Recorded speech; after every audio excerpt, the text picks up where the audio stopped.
আসসালামু আলাইকুম। মানে আমার কাছে একটু আশ্চর্য লাগছে যে ঘটনাটা কেমনে ঘটলো। তার মানে মাঝে মাঝে এখানে চমক তৈরি হয়। আজকে কক্সবাজারের যে ঘটনা, এই ঘটনা কিন্তু একটা ভিন্ন বার্তা দিচ্ছে। বার্তাটা হচ্ছে যে আপনারা জানেন যে আমাদের যে আইনাঙ্গন আছে সেখানে প্রতি বছর একটা নির্বাচন হয়। জেলা আইনজীবী সমিতির একটা বার্ষিক নির্বাচন হয়।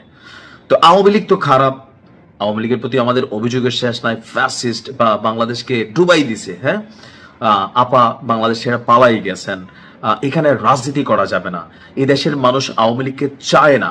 তো এই যখন আমরা কথা বলতেছি বা সবাই বলতেছেন, কিন্তু ঘটনা তো ঘটলো ভিন্ন একটা ঘটনা।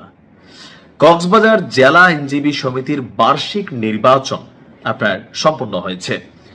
সমিতির ইতিহাসে প্রথমবারের মতন আওয়ামী লীগ, বিএনপি এবং জামাত, এই তিনটি দল পৃথক তিনটি রাজনৈতিক প্যানেল থেকে অংশগ্রহণ করে। অর্থাৎ যেই নির্বাচনটা জাতীয় নির্বাচনে হয় নাই, যেই নির্বাচনটা গণভোটে হয় নাই, এই নির্বাচন ইতিহাসে প্রথমবারের মতন সেখানে আওয়ামী লীগ অংশগ্রহণ করছে, বিএনপিও করছে, জামাতও করছে।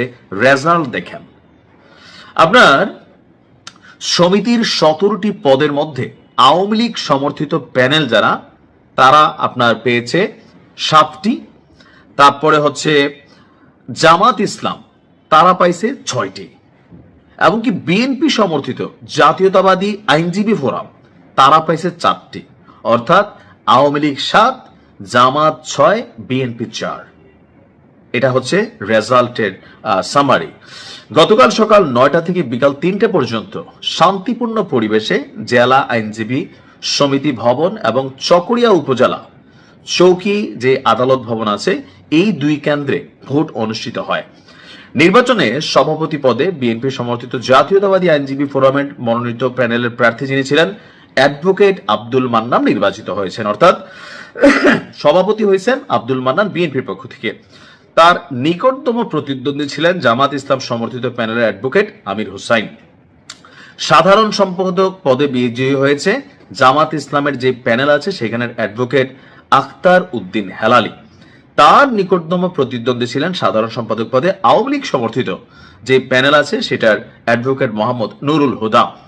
জাতীয়তাবাদী আইনজীবী ফোরাম মনোনীত প্যানেল থেকে সহসভাপতি পদে মোহাম্মদ আবদুল্লাহ, পাঠাগার এবং তথ্য প্রযুক্তি সম্পাদক পদে অ্যাডভোকেট শওকত উসমান, নির্বাহী সদস্য পদে অ্যাডভোকেট আজিজুল করিম নির্বাচিত হয়েছেন। আর এই প্যানেলে 17টি পদের বিপরীতে 16 জন প্রার্থী দিয়ে 4টি পদে জয়ী হয়। এখন টোটাল গিয়া সিটের সংখ্যা আপনার আওয়ামী লীগ বেশি পাইল, আর মোট ভোটার ছিল 948 জন। এর মধ্যে কক্সবাজার কেন্দ্রে 861 জন এবং চকরিয়া কেন্দ্রে 87 জন ভোটার ছিলেন। অর্থাৎ মোট 892 জন যারা আছেন এখানে সদস্য, তারা ভোট দিয়েছেন। আর 17টি পদের বিপরীতে 47 জন চূড়ান্ত প্রার্থী প্রতিদ্বন্দ্বিতা করেন। আর এই প্রথমবার 3টি দল সেখানে নির্বাচন করেন। তো নির্বাচন নিয়ে এখানে আপনার কোনো ধরনের কোনো কি বলা হয় যে নেগেটিভ কোনো সিচুয়েশন অথবা অপ্রীতিকর ঘটনা ঘটেনি। তো গত বছরের নির্বাচনে আবার বিএনপি সমর্থিত প্যানেল আপনার 9টি পদে, জামাত পাইছিল 6টি, আওয়ামী লীগ পাইছিল 2টা। এবার আবার বিএনপি চলে গেছে 3-এ, বাট বড় পদগুলো তারা পাইছে। কি পয়েন্ট যেগুলো, আওয়ামী লীগ চলে আসছে মানে পদের জায়গায় বেশি, বাট বড় বড় পদগুলা সেগুলা পায় নাই। এখন এটা হচ্ছে আইনজীবীদের মধ্যে আর কি যেটা হয়েছে। তো দেখা যাক কি হয়।